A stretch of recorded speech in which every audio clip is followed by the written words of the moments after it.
Part 5.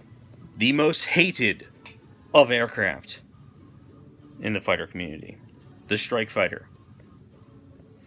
What is a Strike Fighter? Basically, it is a... They used to be called fighter bombers. I think there's another name. Light bomber.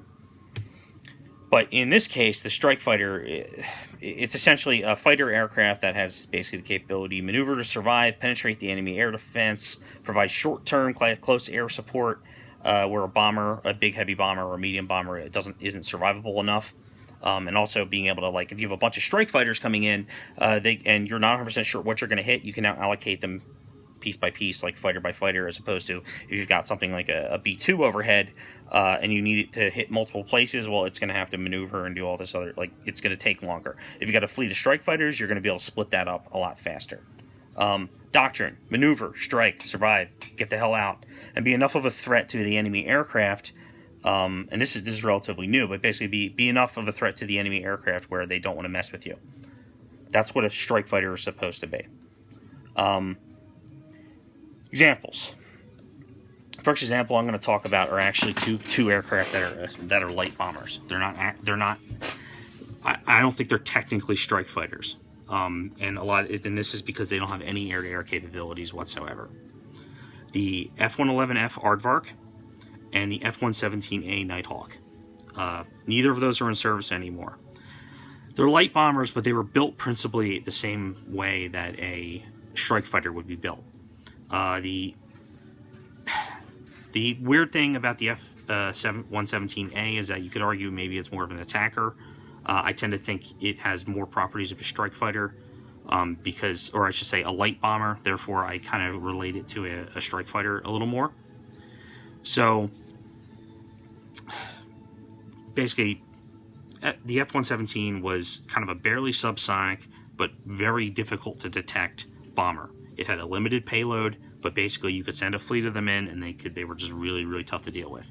The Iraqis didn't stand a chance. The Serbs didn't stand a chance. It served really well. The F-111F, it's basically a big, beefy boy. It's basically a light bomber with the properties of a fighter jet. They used it in Libya. Reagan used it to attack Libya, and it was an absolute machine.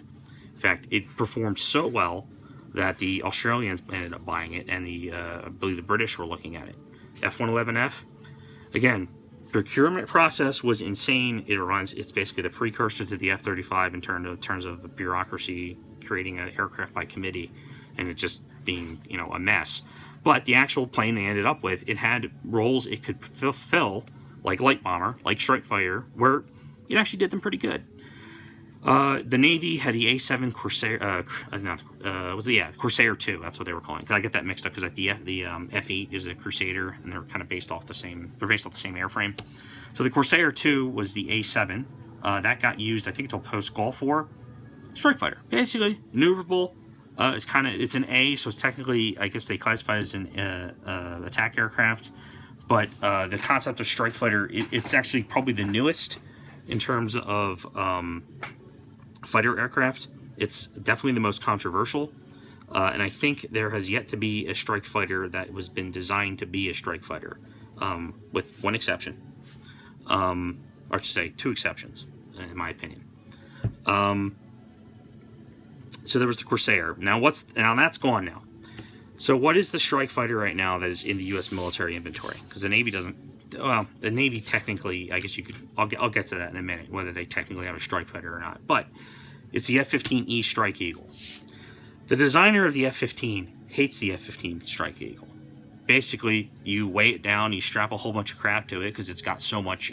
It's such an awesome aircraft. It preserves its energy, and it's you can blow half the wing off, and it can still land, as the Israelis found out.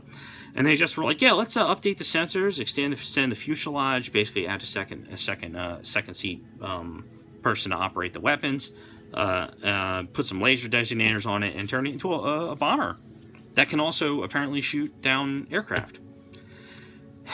I don't like the F-15E, and it's not because the F-15E isn't kind of a cool airplane. But it's because when you strap it down with all that extra stuff, you basically are doing what they've done to the F-16, where they took something that was an excellent light fighter and they turned it into a kind of a mediocre multi-role. Well, I think they've done that with the F-15E, where they've taken something that was an excellent air superiority fighter and turned it into kind of a okay strike fighter. It's supplemented by the F-16C. It's got a lot in common with the F-16C. Can it do deep penetration?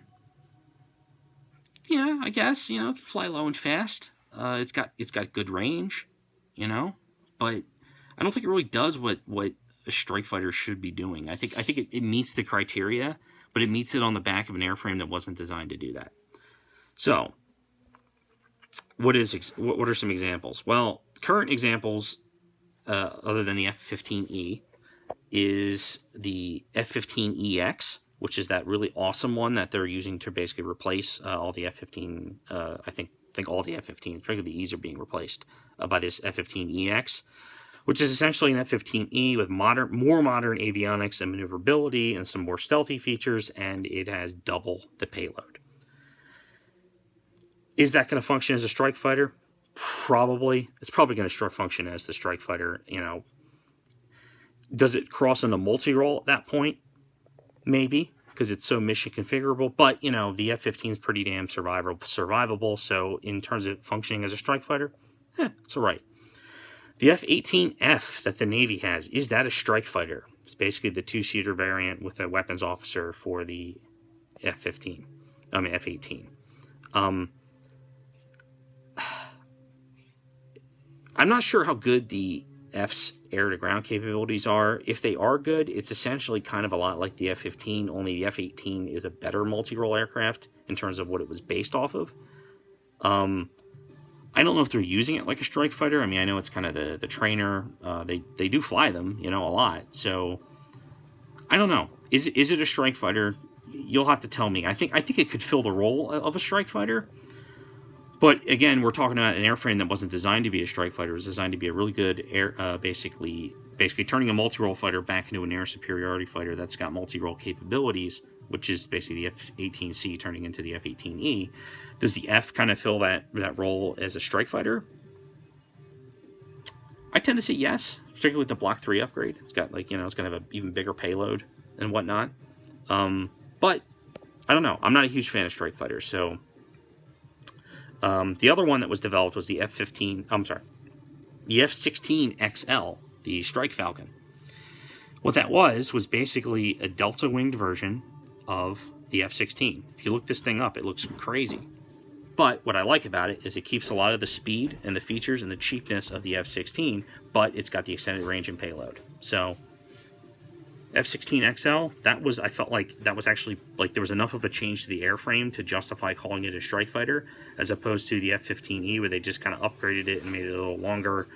I don't know why they went with the F-15E instead of the F-16XL. I think they're probably regretting that now, but that's what they chose.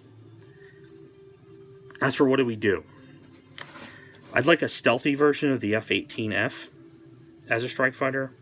The FB-22, which was a strike fighter, basically it was the F-16XL, but they did that to the F-22. They turned it into a big old Delta, has a bigger payload, but it's got all the stealthy features and all the survivability features, and some of the air-to-air capabilities. Basically, it's not going to have the maneuvering, but it's going to have basically the same sensors and the ability to carry AMRAAMs and long-range anti-air stuff and advanced anti-air stuff. Basically, be a threat. You don't want to try to bounce it because it can shoot you down. That was really cool. I saw that on the drawing board. They never implemented it. So I think unless they're abandoning the idea of using strike fighters at all, because they've got UAVs and cruise missiles that are more advanced to be able to basically do the role of strike fighters, I think really they're looking at it basically a stealth update to the Super Hornet, at the two-seater Super Hornet, and the FB-22. I don't know. Maybe the Sneak Eagle too. Maybe that as in terms of like a light bomber, but its payload's reduced because it's got internal weapons base. So I don't know. We don't have a replacement for the F-117, and I feel like we've been missing something since basically F-117, the Aardvark had been removed. They've been forcing the F-15 to do F-15E to do a job it really the F-15 airframe is not that suited for. So that's a strike fighter. Basically, penetrate, survive, short-term close air support, short-term air-to-air threat, maneuver to survive, modern fighter bomber, light bomber. That's a strike fighter.